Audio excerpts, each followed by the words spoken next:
Sementara itu libur panjang akhir tahun dimanfaatkan banyak orang untuk berlibur. Para calon penumpang pun kini telah memadati terminal dan pelabuhan.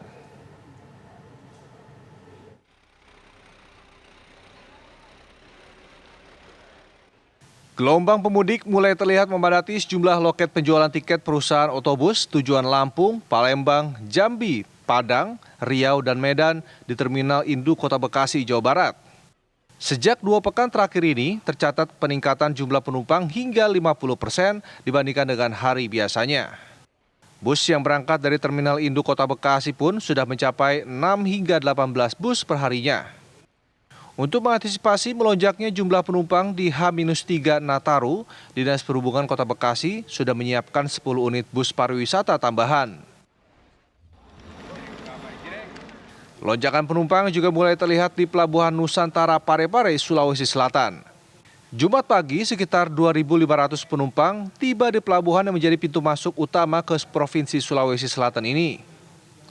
Para penumpang ini berasal dari Nunukan dan Samarinda, Kalimantan Timur. Mayoritas penumpang ini merupakan warga Sulawesi Selatan yang ingin merayakan Natal dan Tahun Baru di kampung halaman mereka. Untuk melayani arus mudik Natal dan Tahun Baru tahun ini, Kantor Kesyah Bandaran dan Otoritas Pelabuhan Parepare telah menyiapkan 13 kapal yang 2 diantaranya milik PT Pelni. Tim TV One mengabarkan.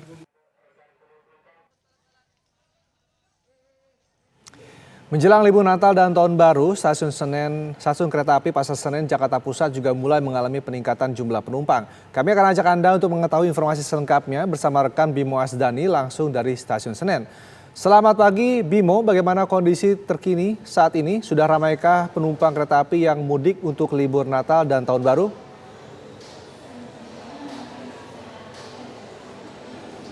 Ya, Rendra dan juga pemirsa, mungkin kata-kata yang tepat untuk menggambarkan situasi dari stasiun Senen saat ini adalah libur telah tiba begitu untuk para pelanggan atau para pengguna jasa kereta api, karena terlihat di tempat kami mengabarkan saat ini stasiun Pasar Senen terlihat lonjakan penumpang yang cukup ramai begitu.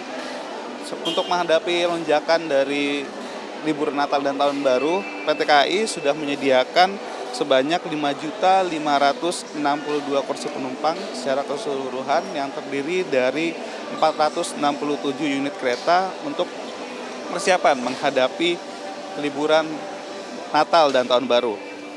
Untuk keberangkatan dari kereta operasi 1 yaitu DKI Jakarta, PT KAI khusus untuk Nataru ini disediakan sebanyak 745.000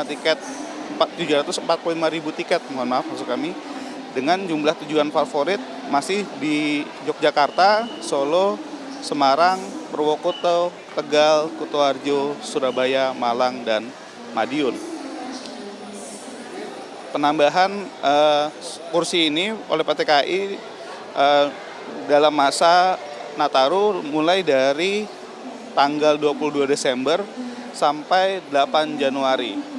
Alasan kenapa pada saat ini masih sudah terlihat adanya lonjakan penumpang dikarenakan pada minggu-minggu ini sudah dimulainya liburan sekolah begitu. Jadi para pengguna jasa kereta api sudah memulai liburan terlebih dahulu dikarenakan anak-anak sudah memulai masa liburan sekolah. Sementara itu untuk para pemirsa yang akan menggunakan jasa kereta api, kami mengingatkan bahwa PT KAI masih menerapkan protokol kesehatan yang ketat dari pemerintah untuk pengguna jasa transportasi.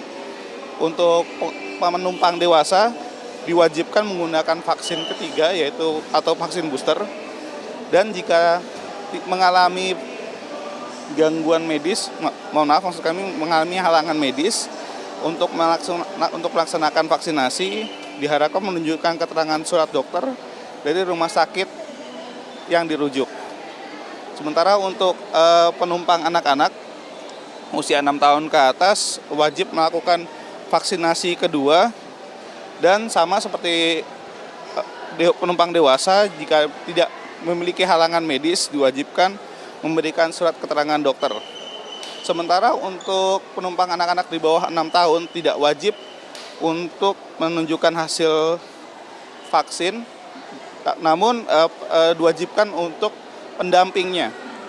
Pendamping untuk anak-anak diwajibkan untuk memiliki vaksinasi booster ketiga. Demikian, Rendra. Baik, terima kasih Bimo Asdani mengabarkan langsung dari Stasiun Senen di Jakarta Pusat. Selamat bertugas kembali Bimo.